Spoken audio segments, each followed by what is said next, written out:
Let's go to Mel in San Francisco, California. What's up, Mel? Hi, thank you for having me. Of course. Thank you for calling. What are you doing?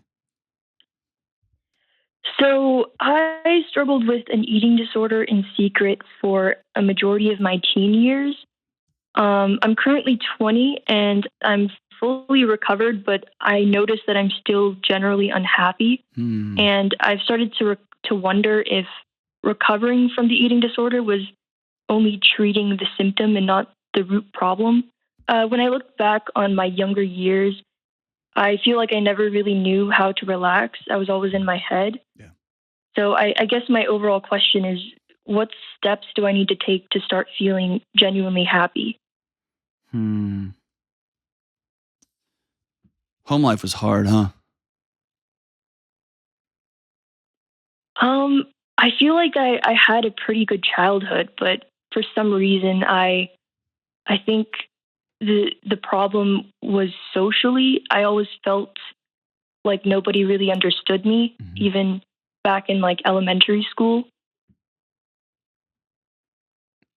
I don't want to throw shade at your home life, okay? Yeah. A common root of what you just said is people don't get me. Generally starts at home.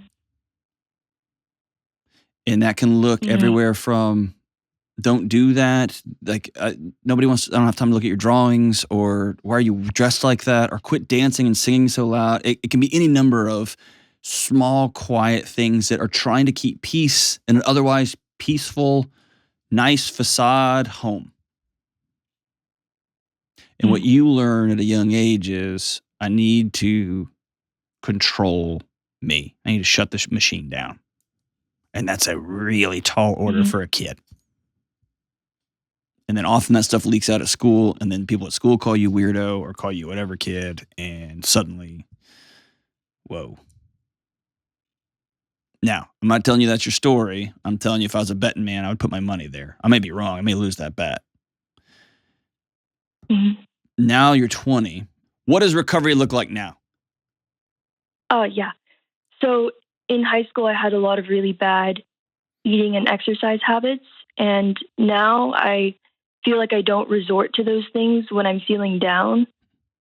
But emotionally, I feel like I'm not in that much of a better place. Who worked with you to get to this place? Yeah, when I was 18, I ended up seeking professional help, and I worked with a therapist and a dietitian for about a year. And then I moved out of the house, and from that point, I was able to eat more regularly and move on from those bad habits. So before we get into what comes next, I want you to be able to exhale for a second. So take a big, big inhale and hold it, like as big as deep as you can. And hold it for the count of 1, 2, 3, and then let it out. And I want you to pull your shoulders down as far as they'll go, okay? You've done a really extraordinary thing. A powerful, extraordinary, unbelievable thing. And so someone who's just meeting you for the first time, I need you to hear me say, I can feel the strength and resilience on you. Okay? Thank you. And I think that chasing happiness, the quote unquote pursuit of happiness, is a dreadful journey to go on. And here's what I mean by that. If I'm chasing happy, then I'm chasing feeling good. And if I'm chasing feeling good, then ultimately I start chasing not feeling bad. And if I start chasing not feeling bad, I start chasing not being uncomfortable. And there is no growth without discomfort. There's no achieving a purpose or achieving goals or having deep, wonderful, meaningful relationships without discomfort. And so one of the great cultural lies we've been told is that not feeling uncomfortable is the goal. Not feeling sad is the goal. Not feeling frustrated or mad or angry is the goal. And we duct tape over everything and we professionalize everything so we don't have to see death and we don't have to see discomfort and we don't even have to have hard conversations with our friends. We just have them with our therapist. Everything's become professionalized and all of a sudden we have found ourselves in these comfortable chairs in the middle of a life that's going nowhere and our bodies are shutting down on us. And so what I want to challenge you is to not make happy the benchmark. I want to challenge you that purpose is your benchmark. Where do you want to go? Where do you want to be? What lights you up inside? Mm-hmm. How do you, the old Frederick Buechner, what's the great need in the world that brings you joy, that crystallizes your purpose, that you can cross, I mean, that you just have that perfect XY axis match? What is it? What lights you up? Mm-hmm. I've been writing since I was about 7 years old. Yeah. And currently I'm writing fiction novels, and I feel like I've always been an overachiever and I've always known what I've wanted to do with my life. Mm-hmm. And I've had that sense of purpose, but I guess I'm going in that direction. I don't know if anything's changed in terms of how I feel about writing as my career. Mm-hmm. If it doesn't make me as excited as it used to, I think it still does. Mm-hmm. But I do feel like I'm pursuing what I want to pursue, but maybe I want to pull it apart. Let's pull it apart. Why do you love writing? Okay. Why do you love writing? It's kind of hard to know. I started when I was really young, and for some reason I haven't stopped. Do you love it because you get to create worlds and then inhabit them? Yeah. Do you love it because you like the reaction people give you when they read your work? Do you like the discipline of having to get up and write every day? What are the things that bring you joy about it? I enjoy the therapeutic nature of it. Just also having a routine, like waking up, having my coffee, writing. And I do also enjoy other people reading my work and writing reviews or telling me they enjoyed it. I do think that if I was not sharing my work, I probably wouldn't be writing. So that's a very big thing for me. I love that. So let me tell you this. So at 16, I think maybe I was 15, I got a job at the local Burger King, right, in my neighborhood. Mm-hmm. And I ended up working there all the way through high school, even into my first year of college. I came back over the summer and worked there. And I learned in short order that it takes about 15 seconds to make somebody's day or to ruin their day.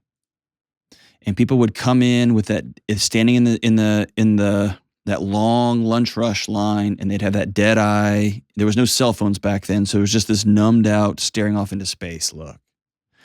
And by just quietly saying, "Hey, how's it going? How's your day?" There was this conscious snap back to reality, right?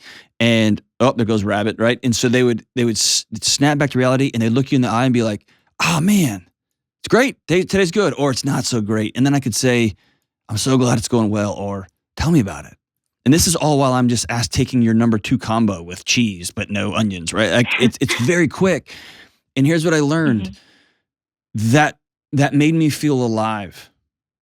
And then I went to college and ultimately ended up studying education. And I worked with young people for years until I went and studied counseling. And then I started getting into mental health. And now I'm a freaking YouTuber, Mel. Like I've got a podcast now. I've had a bunch of different jobs, from chief student affairs officer at a $1 billion university to Burger King frontline guy. But if I pull a thread across all of those, I wanted people to feel a little better after interacting with me than when they got there. I wanted people to have a little more peace, a little more joy in their life, and a little more optimism going into their next phase. And so I tell you that to tell you this. You love the routine of writing, and you also love sharing your work with somebody else. I don't want you to feel the pressure of that means I have to be a professional writer for the rest of my life. I am one of those too. I write for a living also. That's a hard life. It's a hard life. Mm-hmm. And the place I work at Ramsey, we have our own publishing house. I didn't even have to go get a deal. It's hard, just writing and deadlines and edits and Yeah. sub-edits. I was making edits on the way in on the phone today with an editor. It's hard life. My wife is an author. It's a hard life. And is there some places where you can bring your talents to help a business that's struggling to communicate their story about how they can help somebody's life into the marketplace? Is there a place where you can become a teacher and teach other kids how to get in touch with those feelings inside of them? Is there a place where you can share work with other people or share stories with people? There's a whole line of counseling called narrative therapy where right? So I'm telling you that to tell you this. Your purpose will be less in the action and more how you make other people feel and more how you are lit up from the inside out. And all of this is going to have discomfort along the way. And so I think the real challenge moving forward is, how does Mel make peace with discomfort? And how does Mel create structure? And I know you can create structure, right? Few people can create structure like you can override their innate systems to get a certain outcome. You can do that. You're a gangster at that. How can you become, not militant, that's the wrong word, but how can you become very disciplined in, here are the things that I know make me feel better. Here are the things that I know bring me joy. Here are the things, I'm going to do them even when I don't feel like it. And my guess is, over time, your body begins to shift its default setting. There's a great line, and I think it's by Adler or one of those old psychologists, kind of the founding fathers of psychology. And it was this: I thought I could make my clients well by taking away their anxiety and depression. And what I found is I just made them empty. I had to help them take away their anxiety and depression, but then I had to fill that back with joy and optimism and laughter and purpose. And so you've done the incredible thing of stopping the hard stuff. You're no longer hurting yourself anymore, which is amazing. It's so hard to do. And if people have never experienced that, it is truly mind-boggling that you've pulled this off in this short a time, Mel. Amazing. The next question is, how do I take that emptiness and fill it up with good stuff along the way? You see, like, I hope you hear my voice. Like, I am smiling about it. Like, this is optimism. This is a thing to be really excited about exploring, not something that should shut us down. It's the adventure of a lifetime. Does that make sense? Yeah, it does. Does it sound like woo-woo nonsense? It does. It should, because it kind of is. I just don't know how I find those things that make me happy, because I feel like I have a lot of hobbies, but they don't excite me that much, or they don't excite me as much as they used to. That's fantastic. They served a role in your life. Maybe your hobby is learning new hobbies. Maybe your hobby is, for 6 months at a time, spending time with a group of wackadoo cooking students, and then a group of wackadoo yoga kids, and then a group of, I don't know, essential oil salesmen. Don't be one of those. Or like whatever, somebody who breeds doodle dogs. I don't know what it may be X and Y and Z. The thing is, if you enter into those looking for ways that they will complete you, they never will. You're complete. You're good and worth being loved. And all of your weirdness and all of your fictions, all of it. You're whole. It's now going to seek those things, not that are going to fill you up and quote unquote make you happy. It's going to be the things that bring you deep satisfaction and into relationship with other people. And so I tell you, if you used to do things that really lit you up and now they're like, meh, cool. Give those a ride, man. Sell your bicycle and go get a guitar. Or sell your guitar and go get whatever the thing is. Another thing I'll tell you is this. I would recommend with all of my heart, above all other things, to go get a new counselor and to say, I went through this time in my life. I really, really struggled from disordered eating and from some pretty exercise addiction. And I'm now in a place where I'm not doing that anymore. And now I need to practice what comes next. And I've never had to do this before. This is new territory for me. Will you help me practice what's next? You may have some depression in there. Your body may respond with some anxiousness. It's just your body trying to take care of you as you head into uncharted waters. And having a professional counselor to walk alongside you is really important during those times.